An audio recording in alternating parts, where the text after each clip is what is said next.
দুনিয়ার জমিনে একজন বড় আল্লাহর বুজুর্গ আলেম চলার পথে, দুনিয়ার জমিনে চলার পথে হাঁটতে হাঁটতে তিনি একটা কবরস্থানের কাছে দিয়ে, গোরস্থানের পাশে দিয়ে চলে যাচ্ছেন। একজন আল্লাহর বুজুর্গ আলিম যাওয়ার সময় তিনি শুনতে পান, কবরের কাছ থেকে শুনতে পান, কবরের ভিতর থেকে কে যেন কোরআন তেলাওয়াত করে। আল্লাহর ওলি দাঁড়িয়ে গেলেন, বুজুর্গ আলেম দাঁড়িয়ে গেলেন। কে রে এত সুন্দর করে কোরআন তেলাওয়াত করে যায়?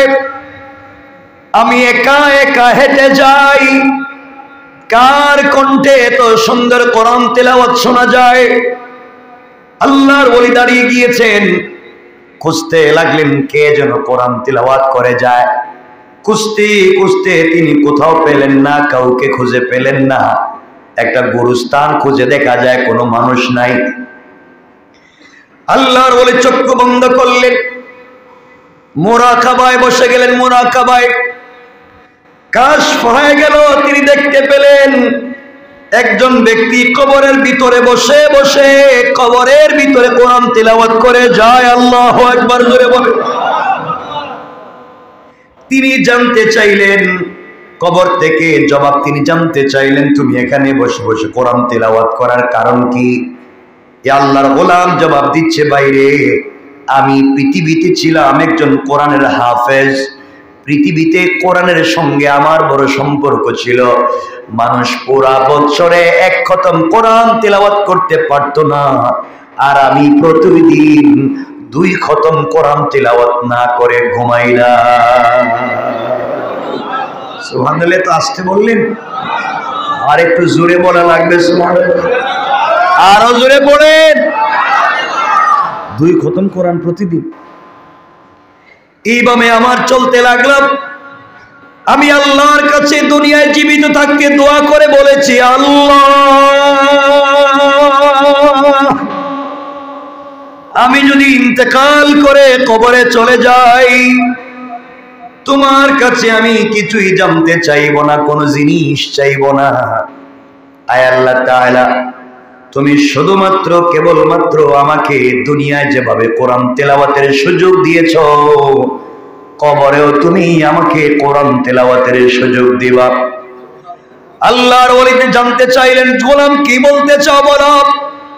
গোলাম বলছে, আল্লাহর ওলি, আমি ইন্তেকাল করে কবরে এসেছি, আমার কাছে জানতে চাওয়া হয়েছে তুমি কি চাও।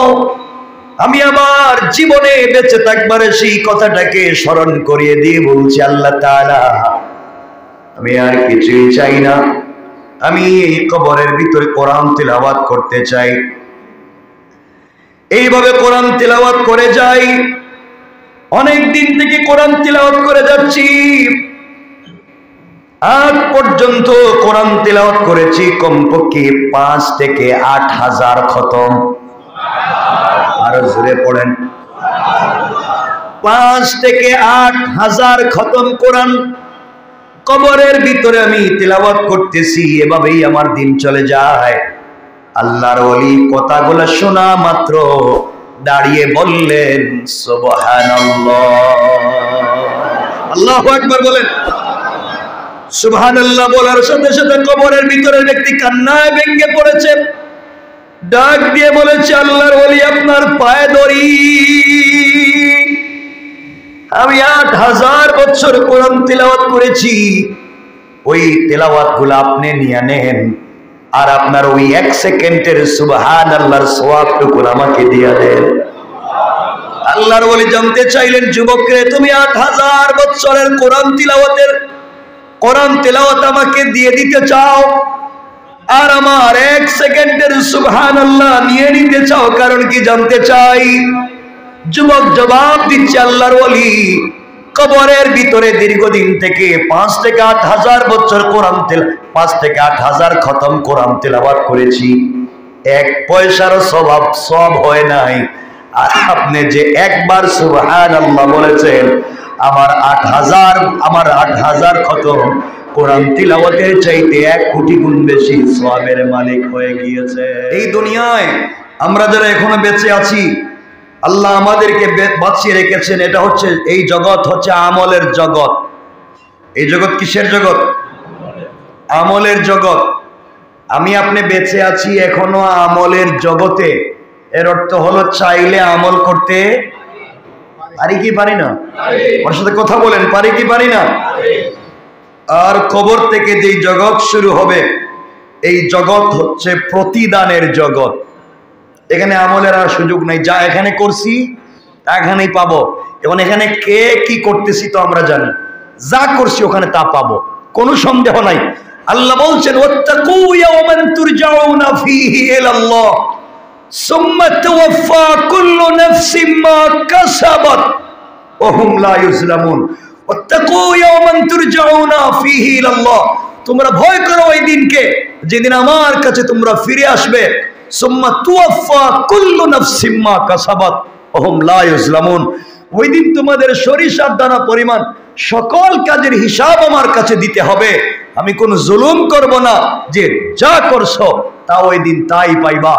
আরেক জায়গায় বলছেন ফামাইয়ামাল মিসকালা যাররাতিন খায়রান ইয়ারা ওয়া মাইয়ামাল মিসকালা যাররাতিন শাররান ইয়ারা। সরিষার দানা পরিমাণ ভালো কাজ করলেও আমার কাছে হিসাব দিবে, আমি হিসাব নিব। সরিষার দানা পরিমাণ খারাপ কাজ করলেও হিসাব আমি নিব, তুমি হিসাব দিবে। আমার কথা বুঝছেন? চিন্তা করেন আমি আপনি কি করতেছি, চক্ষু বন্ধ করে একটু চিন্তা করেন। কথাগুলো তো বলি, এগুলা তো মনেই থাকে না, আপনারা ভুলে যান। এজন্য এই জগৎ কোন জগৎ? আমাকে সবাই বলতে হবে কিন্তু, আমলের জগৎ। কি জগৎ? চাইলে আমল করতে পারি না, চাইলে গুনাহ করতে পারি না, শয়তানি করতে পারি না, চাইলে আগুন লাগাইতে পারি না, আগুন নিবাইতেও পারি। বলেন না পারি তো, বলবেন আগুন লাগাইতেও পারি, নিবাইতে পারি। এখন বলেন আমরা আগুন নিবাই না লাগাই? সবাই বলেন না। কারো দোকানে আগুন লাগাই, কারো কলিজে আগুন লাগাই, কারো জিন্দেগিতে আগুন লাগাই, কারো পুরো লাইফ শুদ্ধ আগুন লাগাই দিই। এটাই আমাদের কাজ, ঠিক কিনা? আগুন বলতে শুধু ওই যে আগুন মেসের কাঠির আগুন না, পুরা লাইফের আগুন, ঠিক কিনা বলেন? আমরা শুধু লাগাইতে জানি, নিবাইতে জানি না।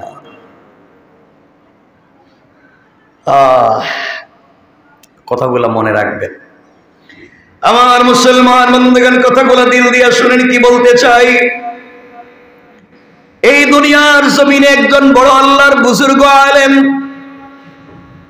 চলার পথে, দুনিয়ার জমিনে চলার পথে হাঁটতে হাঁটতে তিনি একটা কবরস্থানের কাছে দিয়ে, গোরস্থানের পাশে দিয়ে চলে যাচ্ছেন। একজন আল্লাহর বুজুর্গ আলিম যাওয়ার সময় তিনি শুনতে পান, কবরের কাছ থেকে শুনতে পান, কবরের ভিতর থেকে কে যেন কোরআন তেলাওয়াত করে। আল্লাহর ওলি দাঁড়িয়ে গেলেন, বুজুর্গ আলেম দাঁড়িয়ে গেলেন। কে রে এত সুন্দর করে কোরআন তেলাওয়াত করে যায়? আমি একা একা হেঁটে যাই, কার কণ্ঠে এত সুন্দর কোরআন তেলাওয়াত শোনা যায়?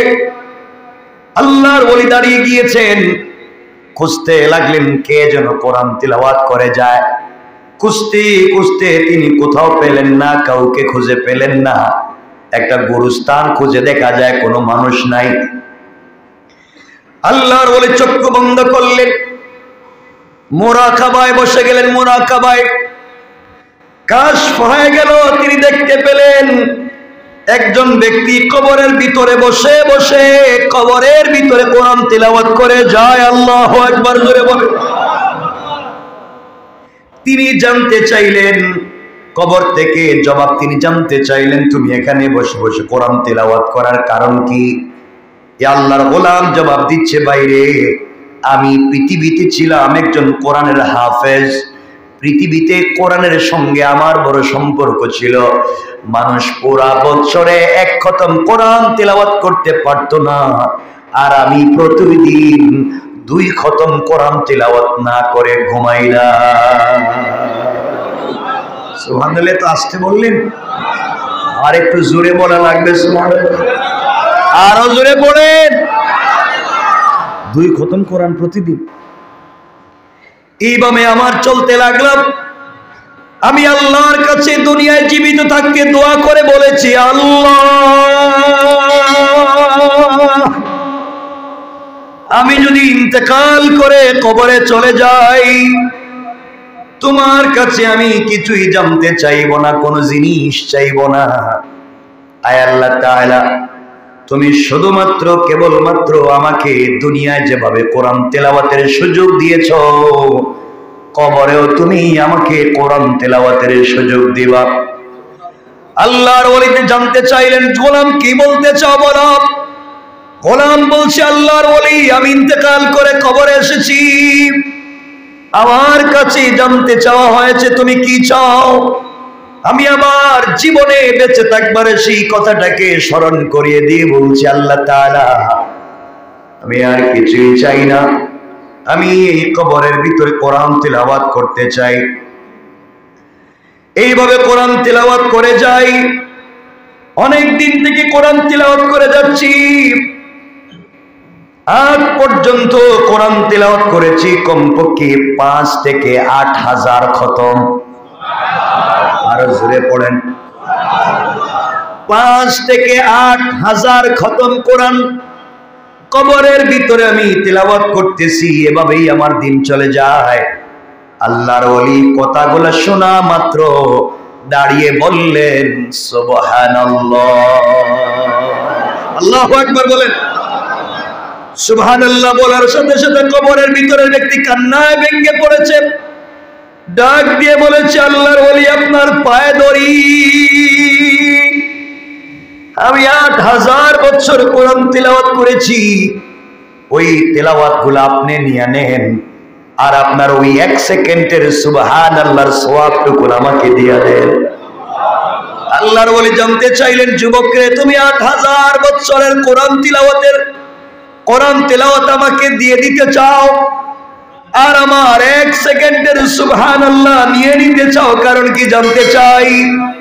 যুবক জবাব দিচ্ছে, আল্লাহর ওলি, কবরের ভিতরে দীর্ঘদিন থেকে 5 থেকে 8,000 বছর 5 থেকে 8,000 খতম কোরআন তেলাওয়াত করেছি, 1 পয়সারও সওয়াব হয় নাই। আর আপনি যে একবার সুবহানাল্লাহ বলেছেন, আমার 8,000 খতম কোরআন তিলাওয়াতের চাইতে 1 কোটি গুণ বেশি সওয়াবের মালিক হয়ে গিয়েছে। কারণ আপনি দুনিয়ায় জিন্দা, আপনি শ্বাস ফেললে সওয়াব, আর আমি কবরে আমি সিজদা দিলেও সওয়াব নাই, তিলাওয়াত করলে সওয়াব নাই। কারণ কবরের জগৎ সওয়াবের জগৎ নয়, আমলের জগৎ নয়, প্রতিদানের জগৎ। আর আপনি যেই জগতে আছেন সওয়াবের জগৎ, আমি 8,000 কোরআন খতম করে যেই সওয়াব পাই নাই, আপনি একবার সুবহানাল্লাহ বলে তার চাইতে কোটি গুণ বেশি সওয়াব পেয়েছেন। সুতরাং এখনো আপনি বেঁচে আছি, এখনো চাইলে, আজও চাইলে জাহান্নামের দরওয়াজাগুলোকে বন্ধ করে, আজও চাইলে নিজের ইচ্ছায় আমরা আল্লাহর কাছে চেয়ে জান্নাতের দরওয়াজা খুলে নিতে পারি। কোন ঠিক কিনা?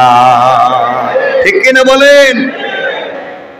আমরা প্রতিনিয়ত জান্নাতের দরজা বন্ধ করেই চলছি, আমরা আপনারা বুঝি না। জান্নাতের দরজা শুধু বন্ধ করে চলছি, খারাপ পথেই চলছি, জানি না কার গুনাহ কাকে কোন জায়গা পর্যন্ত নিয়ে যায়, কোন জায়গা পর্যন্ত আপনাকে আমাকে